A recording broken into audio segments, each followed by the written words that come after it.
وروحي أحرفي ولساني عربية حسبي.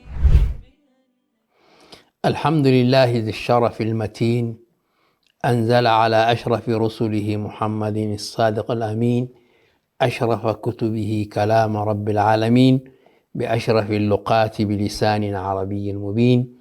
صلوات الله وسلامه على محمد أفضل من نطق بالضاد، وعلى آله وصحبه قدوة في الهداية والرشاد، ومن تبعهم بإحسان إلى يوم التناد.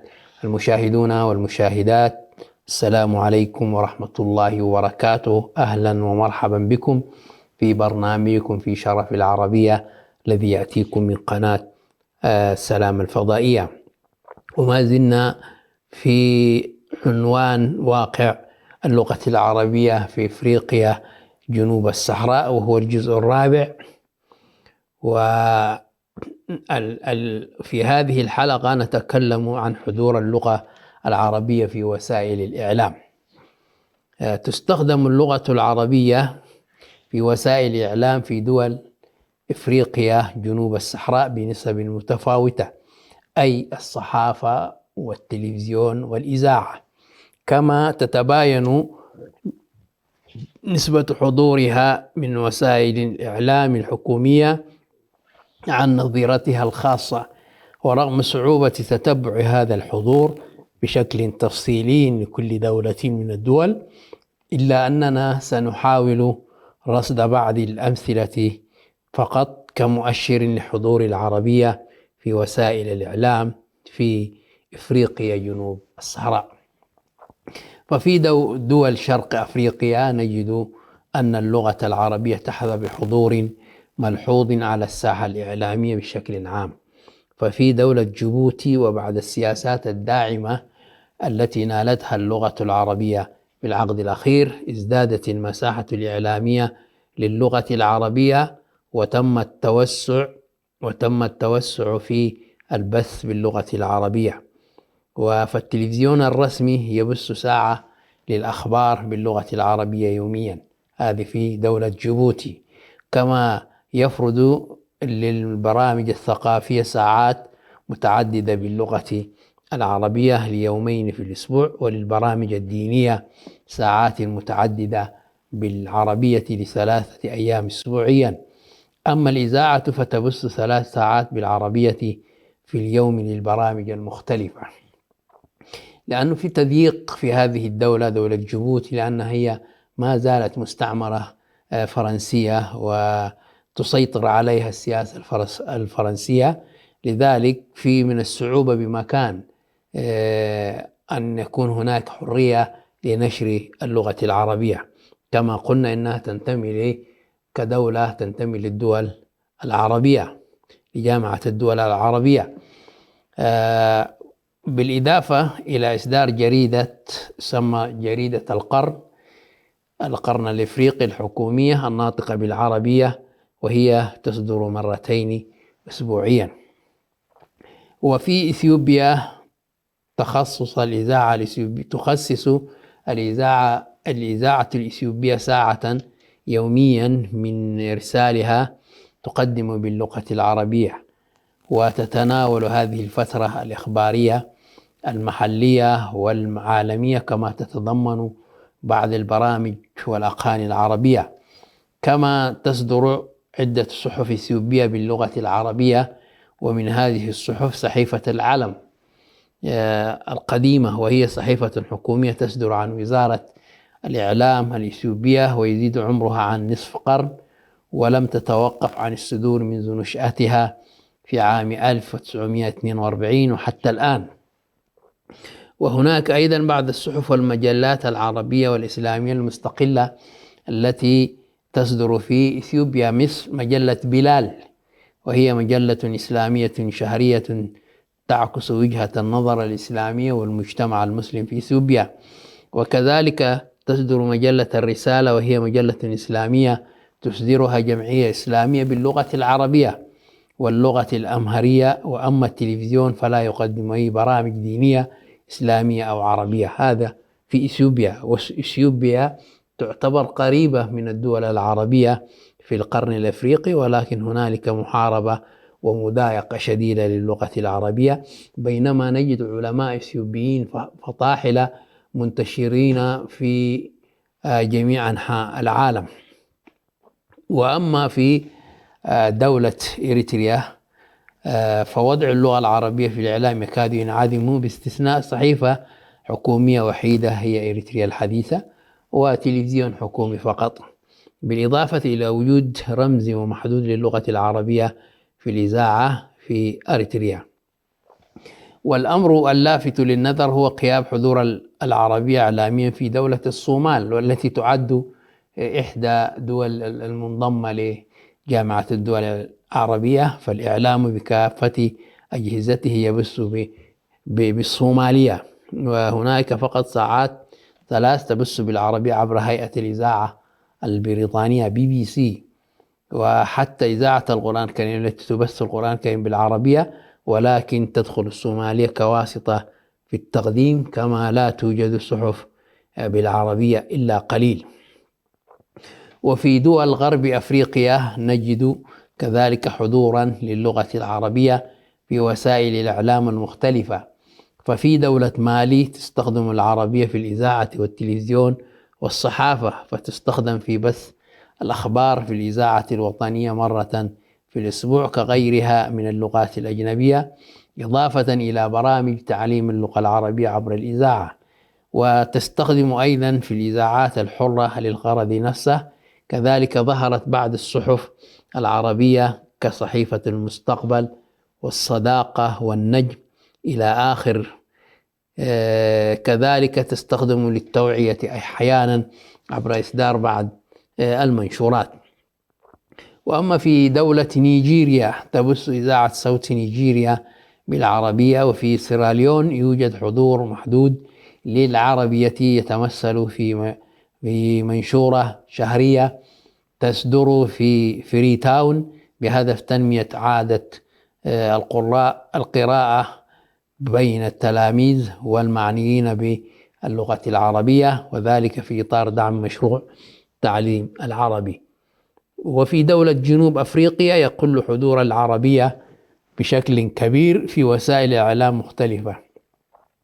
وفي دولة مثل جنوب أفريقيا والتي شهدت فترة ما بعد التفرقة العنصرية نشاطا إعلاميا موسعا من قبل المسلمين في مجال الدعوة الإسلامية، فنشرت الملصقات وطبعت المجلات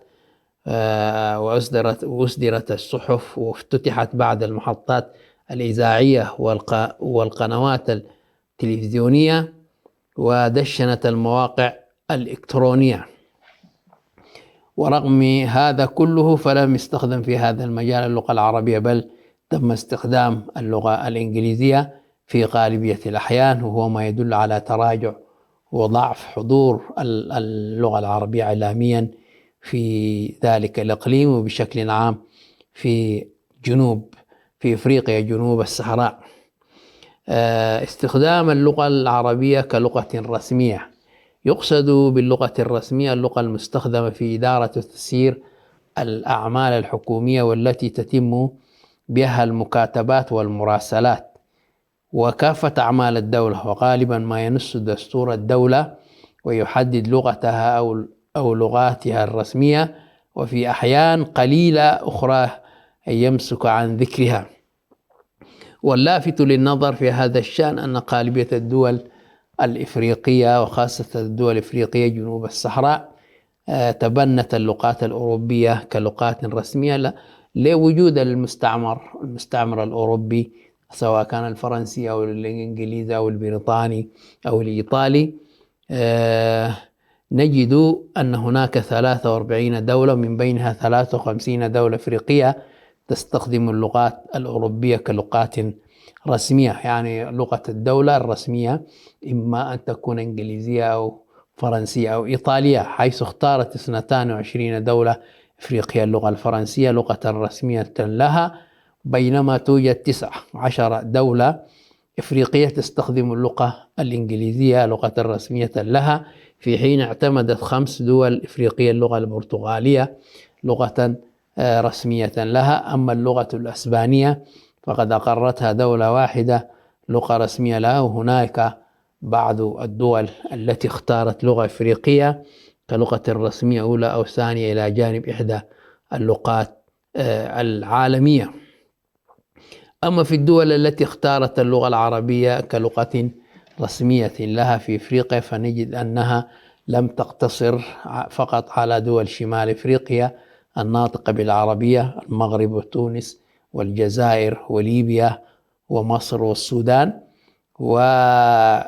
وموريتانيا، بل تعدتها لتضم 4 دول إفريقية أخرى اختارت اللغة العربية رسمية لها إلى جانب لغات أخرى، وهذه الدول هي تشاد وجزر القمر وجيبوتي، والتي تبنت العربية كلغة رسمية إلى جانب الفرنسية، والصومال التي اختارت العربية كلغة رسمية إلى جانب اللغة الصومالية. ليصير بذلك عدد الدول الإفريقية التي اختارت العربية لغة رسمية لها 11 دولة أفريقية. وتجدر الإشارة إلى أن تبني اللغة العربية كلغة رسمية إلى جانب اللغة الصومالية في الصومال وإلى جانب اللغة الفرنسية في كل من تشاد وجزر القمر وجيبوتي يشير إلى تحسن وضع اللغة العربية واستعادتها بعد ما فقدته خلال فترة استعمار تلك الدول. هذه الدول كانت تنطق باللغة العربية وكانت تهتم ولكن حينما كانت هنالك حملات احتلالية بما يسمى الاستعمار الأوروبي أنشأت فجوة بين المسلمين واللغة العربية لإبعاد المسلمين عن دينهم عن الفهم الصحيح للدين الإسلامي، وخاصة في ظل الاستعمار الفرنسي وسياسة الاستيعاب التي تبعها في مستعمراته. نشر اللغة الفرنسية بشكل كبير في مجتمعات مسلمة، والتوظيف كان لمن يجيد اللغة الفرنسية ويكافئ بوظيفة كبرى وهكذا، وبموجبها ومنع بموجبها استخدام أي لغة غير الفرنسية. حتى تشاد في القريب قبل 20 عاما كان ممنوع أن تدرس اللغة العربية أو يكون هناك مدارس عربية، ولكن الشعب التشادي بحبه للإسلام وحفظه للقرآن الكريم شدد على الدولة أن تكون اللغة العربية إحدى اللغات الرسمية في دولة تشاد، ومحلية كانت أو غير محلية في أي مجال كان، سواء في الإدارة والتعليم أو الإعلام أو التجارة أو القضاء أو المحاكم. ولذلك لم يكن اختيار العربية كلغة رسمية لهذه الدول ال4 بالقرار اليسير في كافة الحالات، بل احتاج أحيانا لجهد وكفاح، بل وصراع ثقافي وسياسي حتى بعد الاستقلال. هذه الدول استقلت عن هذه الدول المحتلة، ولكن السياسات موجودة، لأنه هم أخذوا بعض أبناء هذه البلاد وربوهم على ثقافتهم وسياساتهم، وذلك لأن قرار اتخاذ لغة رسمية للدولة يترتب عليه قرارات سياسية وسياسات لغوية وتعليمية وثقافية وإعلامية. إلى فاصل قصير ثم نعود إليكم. عربية قلبي وروحي أحرفي ولساني، عربية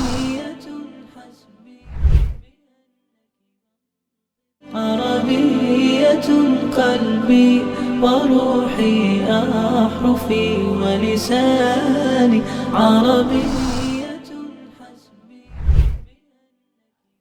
الحمد لله والصلاة والسلام على رسول الله. مشاهدي الكرام، أهلا وسهلا بكم بعد فاصل قصير، ونكمل ما انقطع من حديث عن حضور اللغة العربية كلغة رسمية في بعض الدول إفريقيا جنوب الصحراء، وكما ينبني عليه تشكيل الهويات وتحديد الانتماءات الثقافية والسياسية، وتكفي الإشارة إلى أنه عندما نالت جمهورية جيبوتي استقلالها عام 77 1900 استمر العمل باللغة الفرنسية كلغة رسمية للدولة.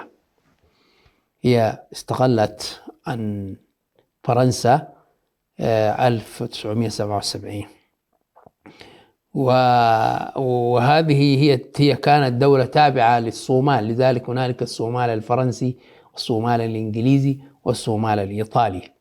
هكذا قسموا بلاد المسلمين كقطعة كيك. واستمر الحال على ما هو عليه طوال السبعينات والثمانينات، وظلت اللغة الفرنسية سياسة، وندر أن تجد مسؤولا أو وزيرا جيبوتيا يتحدث اللغة العربية، على الرغم من صدور توجيه سياسي سنة 1977 أي اليوم التالي ليوم الاستقلال بأن اللغة العربية ستصبح اللغة الرسمية في جيبوتي بعد أن استقلت. أعلن الرئيس أن اللغة العربية ستصبح اللغة الرسمية في جيبوتي، ولكن لم يتم اتخاذ خطوات فعلية في هذا المضمار، وذلك لتردد السلطة التنفيذية المشبعة بالثقافة الفرنسية في تنفيذ قرار، حيث أنه لم يكن يتماشى مع توجهاتها. ولم يتغير الحال إلا في عام 1999 مع تولي الرئيس إسماعيل عمر جيليه مقاليد السلطة في جيبوتي، حيث شهدت جيبوتي اهتماما كبيرا بالثقافة العربية والإسلامية على نحو عملي، فأصبحت اللغة العربية مع اللغة الفرنسية لغتين رسميتين للدولة. كما أرست الدولة سياسات داعمة للعربية وثقافتها، وخاصة على مستوى التعليم والإعلام. ويكفي أن نشير إلى أن الرئيس جيليه هو أول شخصية رسمية منذ استقلال البلاد عام 1977 يخطب في الناس في احتفالات رسمية كيوم استقلال وعيد الأضحى والفطر، ويخطب باللغة العربية ولم يسبقه ذلك أحد. وأما في دولة موريتانيا، ورغم عروبتها وهي تنضم إلى الجامعة العربية، فقد خاض مناصرو اللغة العربية طريقا شاقا للاعتراف باللغة العربية كلغة رسمية للبلاد بدلا من الفرنسية، لأنها تعد من الدول التابعة لفرنسا. وقد وصل الأمر إلى درجة حدوث الاضطرابات والصدامات بينهم وبين مؤيدي اللغة الفرنسية. هذه الدولة دولة ما يعني يشبهوها الناس أو يذكرونها بدولة مليون شاعر عربي فيها، والشعب الموريتاني شعب ذو علم وثقافة إسلامية وعربية وأدبية. وداخل المدارس كما حدث في عام 66 ولم ينتهي الأمر إلا في عام 78 1900 مع إعلان اللغة العربية لغة رسمية للدولة. ولا يعني إقرار اللغة العربية كلغة رسمية في هذه الأقطار 11 فقط عدم وجودها القوي في دول إفريقية أخرى، بل للعربية وجود قوي في عدد آخر من البلدان الإفريقية جنوب الصحراء، إلا أن هذا الوجود يتخذ أشكالا أخرى كما سنرى لاحقا. استخدام اللغة العربية كلغة وطنية وكلغة تعامل مشتركة. لا يوجد وجود اللغة العربية كلغة، لا يعد وجود اللغة العربية كلغة رسمية في بعض دول إفريقيا جنوب الصحراء الشكل الوحيد لحضورها هناك، بل نجدها حاضرة بقوة في عدد من الدول الأخرى باعتبارها لغة وطنية لبعض القوميات بها، بحيث تتحدث هذه القوميات اللغة العربية كلغة وطنية خاصة بها، فتستخدمها في التعامل فيما بينها، أو تستخدمها كلغة إدارة للإقليم الذي تقطنه، أو تستخدمه في بعض مراحل التعليم بها. فعلى سبيل المثال نجد أن دولة إثيوبيا التي حوربت فيها اللغة العربية لفترة طويلة، وتم العمل على تحجيمها من قبل ملوك وحكام إثيوبيا. رغم عدد المسلمين الكبير فيها، شهدت مؤخرا الاعتراف بالعربية كلغة وطنية لإقليم بني شنغول والمتحدثة بالعربية والمجاورة للحدود السودانية. هذا الإقليم المجاور للحدود السودانية، والذي اختار اللغة العربية كلغة للإدارة والعمل بالإقليم وكلغة تعليم في التعليم الأولي بالمدرسة، وذلك تطبيقا للدستور الذي صدر في عام 1994 ونص على اعتبار الأمهرية لغة العمل والإدارة للحكومة الفيدرالية الإثيوبية، مع أن إعطاء وضع متساوي لكل اللغات الإثيوبية، كما منح كل إقليم في الاتحاد الفيدرالي الحق في تحديد لغة العمل الخاص به. وأما في دولة مالي، نجد أن اللغة العربية المتمثلة في اللهجة الحسانية تعد من اللغات الوطنية الأساسية المفصلة في القانون المتضمن كيفية ترقية اللغات الوطنية، والذي حرره واعتمده المجلس الوطني للنواب في جلسته المنعقدة في أغسطس سنة 1996، وتولت رئاسة الجمهورية نشره وإذاعته. وبناء على هذا القانون تتمتع هذه اللهجة بكافة الحقوق المكفولة لسائر اللغات المحلية، وتلعب الأدوار كالتوعية ونشرة الأخبار في الإذاعة والتلفزة الوطنية. كما تعد اللغة العربية إحدى اللغات الوطنية في النيجر، كما ورد في دستور عام 1989، إلا أن نسبة متحدثيها كلغة في النيجر قليلة نسبيا، حيث تصل لحوالي 30% من عدد سكان البالغ عددهم 8 مليون نسمة. إلا أن استخدامها الأهم يتمثل في التعليم الرسمي والمحلي نظرا لأهميتها الدينية لدى مسلمي النيجر. كذلك توجد بعض القوميات التي تستخدم اللغة العربية كلغة وطنية في بعض دول إفريقيا جنوب الصحراء، مثل قومية الشوا في نيجيريا، والتي تتحدث العربية كلغة وكذلك الحال مع قبيلة الحسانية العربية التي تنتشر في موريتانيا وأجزاء من السنغال ومالي وقبائل الوادي في تشاد. وفي أريتريا يتحدث الرشايدة اللغة العربية كلغة وطنية، وذلك على طول ساحل البحر الأحمر من حول قرية بيرمي وشعب حتى قارورة الحدود السودانية الإريترية قبيلة الرشايدة. وكما قلنا سنذكر واقع اللغة العربية تاريخية اللغة العربية في إريتريا في حلقات مفردة. كذلك تتخذ اللغة العربية شكلا آخر للحضور في المشهد اللغوي الإفريقي جنوب الصحراء، وهو استخدامها كلغة ثانية أو كلغة تعامل مشتركة. وتظهر هذه الأهمية بشكل خاص بين المسلمين من القوميات والقبائل الإفريقية الذين يتحدثون لغات مختلفة، حيث تعد العربية وسيلة التفاهم المشتركة بينهم جميعا. يعني المسلمين في أي دولة تجمعهم هذه اللغة العربية بثقافاتهم المختلفة وبلغاتهم المختلفة، تجمعهم لغة واحدة وهي لغة الإسلام وهي اللغة العربية. ويجب هنا أن نشير أنه من النادر أن تجد من غير المسلمين من يتحدث اللغة العربية كلغة تعامل، وهي مرتبطة إلى حد كبير بالأقاليم والجماعات المسلمة. إلا أن وضع اللغة العربية كلغة تعامل مشتركة في دول إفريقيا جنوب الصحراء آخذة في التراجع. مثلا الآن إذا ذهب أي عربي إلى تشاد يستطيع أن يتكلم ويفهم منه في الشارع التشادي، يتكلمون اللغة العربية ذات لكنة تشادية.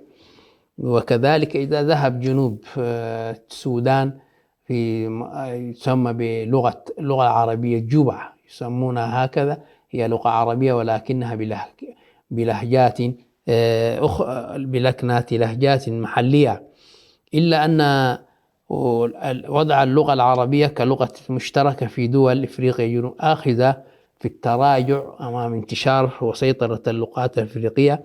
طبعا هؤلاء الغربيون فكروا في إبعاد المسلمين بإيجاد اللغات بما يسمى لغة الأم لتفريق المسلمين عن وحدتهم، لأن من أهم عنصر الوحدة للمسلمين هي اللغة العربية، فقاموا بإنشاء ما يسمى اللهجات المحلية أو لغة الأم، وآخذ في أمام انتشار وسيطرة اللغة الإفريقية المحلية الكبرى كالسواحلية. السواحلية هي لغة إفريقية عربية فيها ما يقارب 70% مفردات عربية، وكذلك الصومالية والأمهرية في شرق إفريقيا، والهوسة والفولان، هذه أنشأوها لإبعاد المسلمين عن لغتهم وفي غربها من ناحية. وأما التقدم والنفوذ الكبير للغات الأوروبية الرسمية في تلك الدول من ناحية أخرى. أما في بقية الدول الإفريقية جنوب الصحراء التي لا تستخدم فيها اللغة العربية كلغة رسمية أو لغة وطنية، فنجد أن حضورها قد يكون ماثلا أيضا من خلال دورها الديني ومن خلال وجودها في منظومة التعليم المحلي أو التعليم الرسمي كما ذكرنا من قبل. إذن ما مستويات اللغة العربية وتنوعاتها اللهجية في إفريقيا جنوب الصحراء؟ تتنوع مستويات اللغة العربية المستخدمة في دول إفريقيا جنوب الصحراء بحيث نجد 3 أنواع للعربية، هي اللغة العربية الفصحى، اللهجات العربية المحلية، اللغات الهجينة المبنية على اللغة العربية. ولكل نوع من هذه الأنواع طبيعته ووظيفته التي يتميز بها عن غيره، فالعربية الفصحى يقتصر استخدامها على الشؤون الرسمية وفي التعليم والكتب والصحف والإذاعة والتلفزيون. إلى لقاء آخر في حلقة جديدة، استودعكم الله، السلام عليكم ورحمة الله وبركاته. عربية حسبي بأنك منطقي وبياني، عربية قلبي وروحي أحرفي ولساني عربي.